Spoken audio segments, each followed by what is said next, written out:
श्री गुरुचरण कमलेभ्यो नमः। श्री गणेशाय नमः। श्री सरस्वत्यै नमः। श्रीमद्भागवत भगवान की जय। श्री कृष्ण गोविंद हरि मुरारी, हे नाथ नारायण वासुदेव। श्री कृष्ण गोविंद हरि मुरारी, हे नाथ नारायण वासुदेव। ओम नमो भगवते वासुदेवाय। ओम नमो भगवते वासुदेवाय।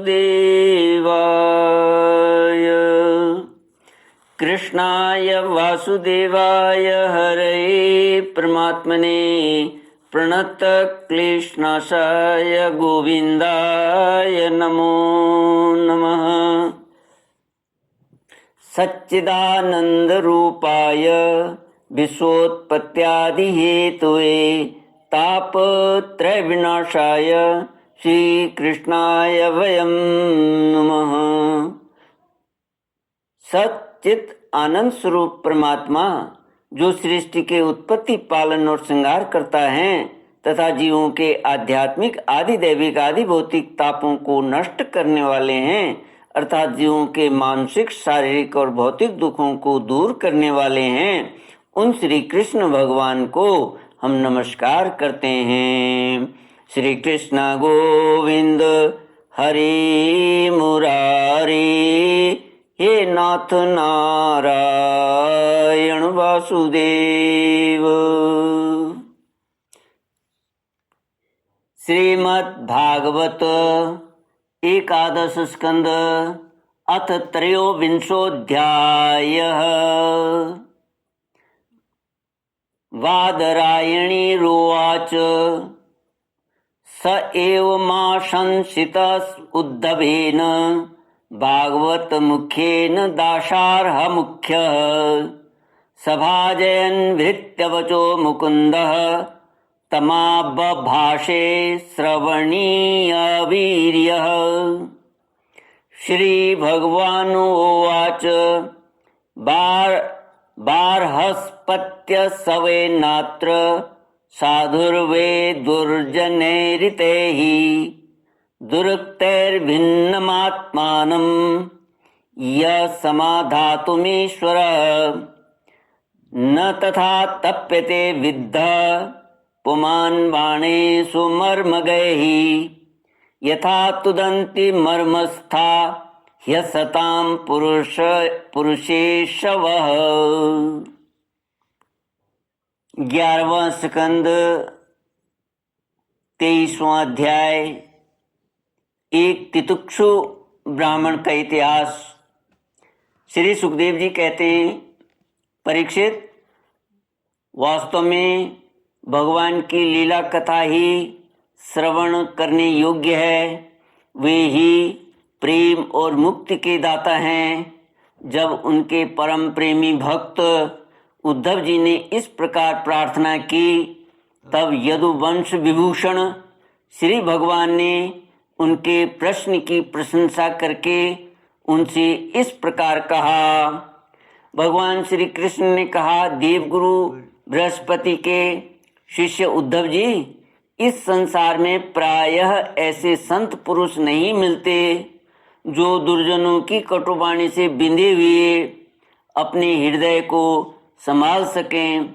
मनुष्य हृदय मर्मभेदी बाणों से बिधने पर भी उतनी पीड़ा का अनुभव नहीं करता जितनी पीड़ा उसे दुष्ट जनों के मर्मांतक एवं कठोर बागबाण पहुंचाते हैं।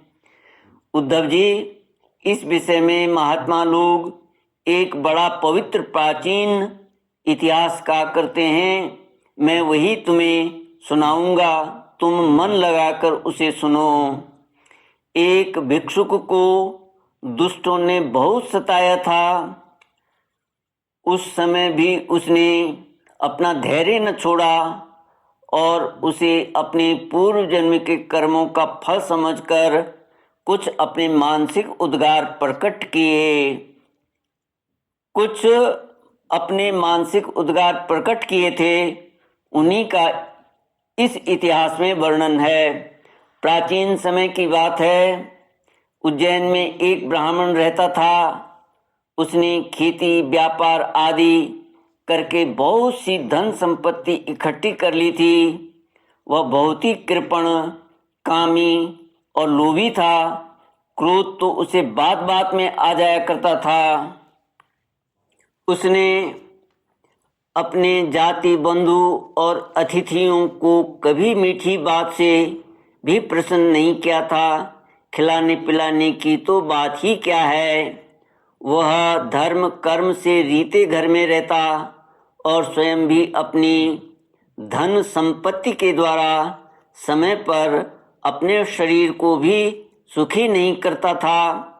उसकी कृपणता और बुरे स्वभाव के कारण उसके बेटे बेटी भाई बंधु नौकर चाकर और पत्नी आदि सभी दुखी रहते और मन ही मन उसका अनिष्ट चिंतन किया करते थे। कोई भी उसके मन को प्रिय लगने वाला व्यवहार नहीं करता था। वह लोक परलोक दोनों से ही गिर गया था। बस यक्षों के समान धन की रखवाली करता रहता था। उस धन से वह न तो धर्म कमाता था और न भोग ही भोगता था। बहुत दिनों तक इस प्रकार जीवन बिताने से उस पर पंच महायज्ञ के भागी देवता बिगड़ उठे। उदार उद्धव जी पंच महायज्ञ के भागियों के तिरस्कार से उसके पूर्व पुण्यों का सहारा, जिसके बल से अब तक धन टिका हुआ था, जाता रहा और जिसे उसने बड़े उद्योग और परिश्रम से इकट्ठा किया था, वह धन उसकी आंखों के सामने ही नष्ट भ्रष्ट हो गया था। उस नीच ब्राह्मण का कुछ धन तो उसके कुटुंबियों ने ही छीन लिया, कुछ चोर चुरा ले गए, कुछ आग लग जाने आदि दैवी कोप से नष्ट हो गया, कुछ समय के फेर से मारा गया, कुछ साधारण मनुष्यों ने ले लिया और बचा खुचा कर और दंड के रूप में शासकों ने हड़प लिया। श्री कृष्ण गोविंद हरे मुरारे, हे नाथ नारायण वासुदेव।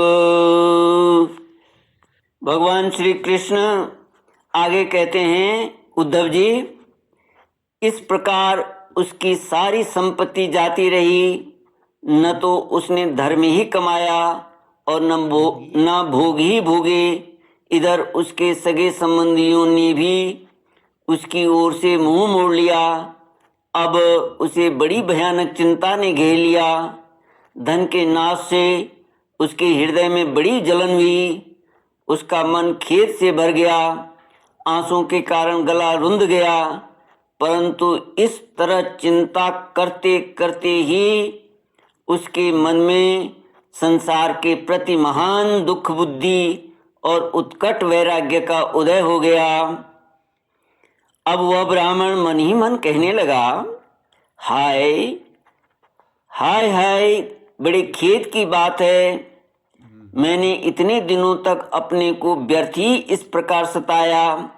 जिस धन के लिए मैंने सरतोड़ परिश्रम किया, वह न तो धर्म कर्म में लगा और न मेरे सुख भोग के ही काम आया। प्रायः देखा जाता है कि कृपण पुरुषों को धन से कभी सुख नहीं मिलता। इस लोक में तो वे धन कमाने और रक्षा की चिंता में जलते रहते हैं और मरने पर धर्म न करने के कारण नरक में जाते हैं। जैसे थोड़ा सा भी कूड़ सर्वांग सुंदर स्वरूप को बिगाड़ देता है, वैसे ही तनिक सा भी लोभ यशस्वियों के शुद्ध यश और गुणियों के प्रशंसनीय गुणों पर पानी फेर देता है। धन कमा लेने पर उसको बढ़ाने, रखने एवं खर्च करने में तथा उसके नाश और उपभोग में जहाँ देखो वही निरंतर परिश्रम, भय, चिंता और भ्रम का ही सामना करना पड़ता है। चोरी, हिंसा, झूठ बोलना, दंभ, काम, क्रोध, गर्व, अहंकार, भेद बुद्धि, वैर, अविश्वास, स्पर्धा, लंपटता, जुआ और शराब, ये 15 अनर्थ मनुष्यों में धन के कारण ही माने गए हैं। इसलिए कल्याणकामी पुरुष को चाहिए कि स्वार्थ एवं परमार्थ के विरोधी अर्थ नामधारी अनर्थ को दूर से ही छोड़ दे।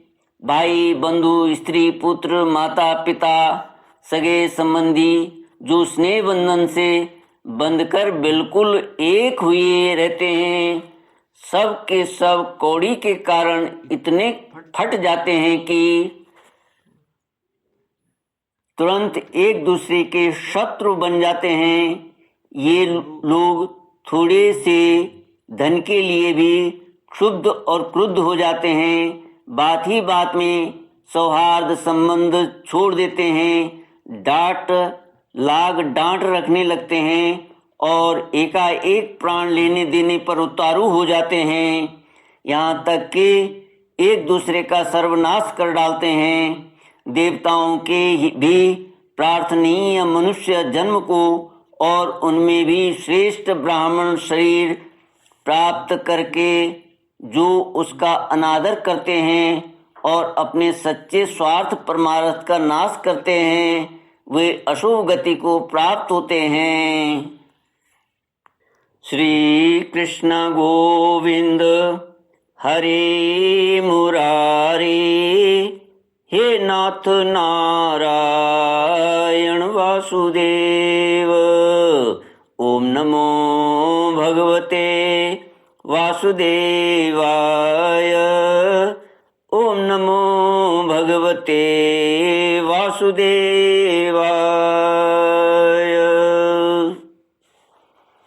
कृष्णाय वासुदेवाय हरये परमात्मने प्रणतक्लेशनाशाय गोविन्दाय नमो नमः। ॐ पूर्णमिदं पूर्णात् पूर्णमुदच्यते पूर्णस्य पूर्णमादाय पूर्णमेवावशिष्यते। ओम शांति शांति शांति। हरि ओम। श्री गुरुभ्यो नमः। हरि